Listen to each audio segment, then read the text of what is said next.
بسم اللہ الرحمن الرحیم۔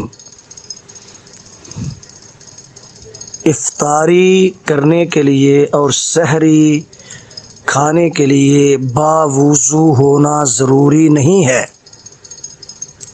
اگر آدمی باوضو ہو کر سحری کھائے اور افطاری کرے تو اچھی بات ہے، افضل کام ہے، بہتر عمل ہے۔ تو اگر وضو کرنے کے بغیر ہی انسان سحری کر لے اور افطاری کر لے تو اس میں کوئی حرج والی، کوئی گناہ والی بات نہیں ہے۔ بغیر وضو کے ہی سحری کھانا اور افطاری کرنا جائز ہے۔ وضو تو نماز کے لیے ضروری ہے، جیسے کہ سنن نسائی میں حدیث ہے، آپ صلی اللہ علیہ وسلم نے ارشاد فرمایا، انما امرت بالوضوء اذا قمت الى الصلاۃ، مجھے وضو کرنے کا حکم دیا گیا ہے جب میں نماز کی طرف کھڑا ہوں۔ تو نماز پڑھنے کے لیے وضو کرنا ضروری ہے، سحری کھانے کے لیے اور افطاری کرنے کے لیے وضو کرنا ضروری نہیں ہے۔ اس کے ساتھ ساتھ ایک مسئلہ اور بھی سمجھ لیں کہ ایک آدمی صبح سحری کھانے کے لیے بیدار ہوتا ہے اور وہ جنبی ہے، تو اس میں بھی کوئی قباحت والی بات نہیں۔ انسان صبح سحری کھانے کے لیے اٹھتا ہے، بیدار ہوتا ہے، تو وہ جنبی ہے، تو افضل اور بہتر یہی ہے کہ وہ غسل کر کے سحری کھا لے، اور اس کے بعد دوسرا نمبر یہ ہے کہ وہ استنجا کر کے باوضو ہو کر پھر وہ سحری کھا لے۔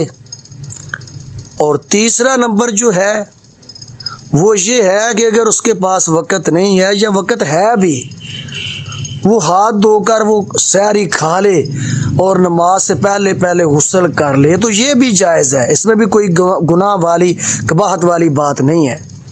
صحیح بخاری اور مسلم کی حدیث ہے، کان النبی صلی اللہ علیہ وسلم یصبح جنبا من جماع ثم یغتسل ویصوم۔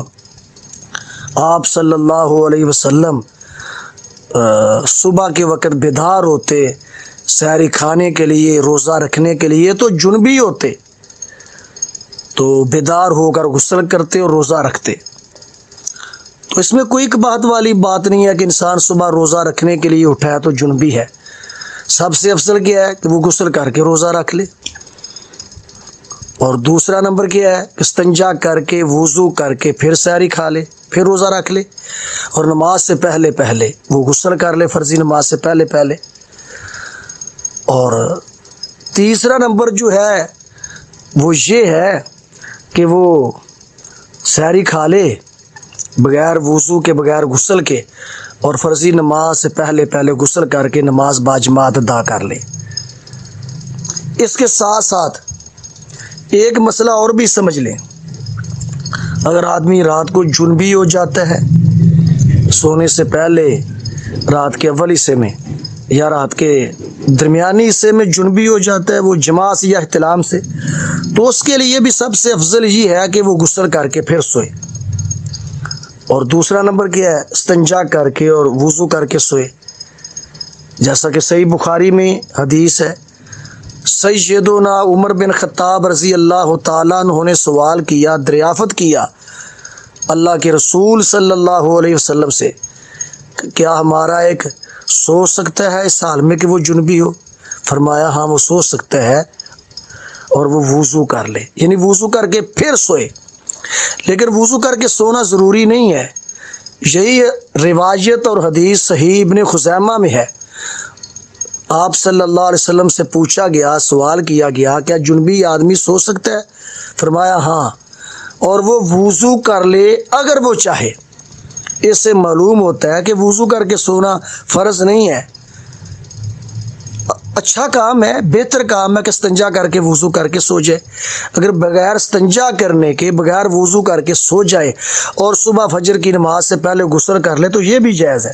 اس کی ایک دلیل وہی دی سنن نسائی کی، انما امرت بالوضوء اذا قمت الی الصلاۃ، مجھے وضو کا حکم دیا گیا جب میں نماز کی طرف کھڑا ہوں۔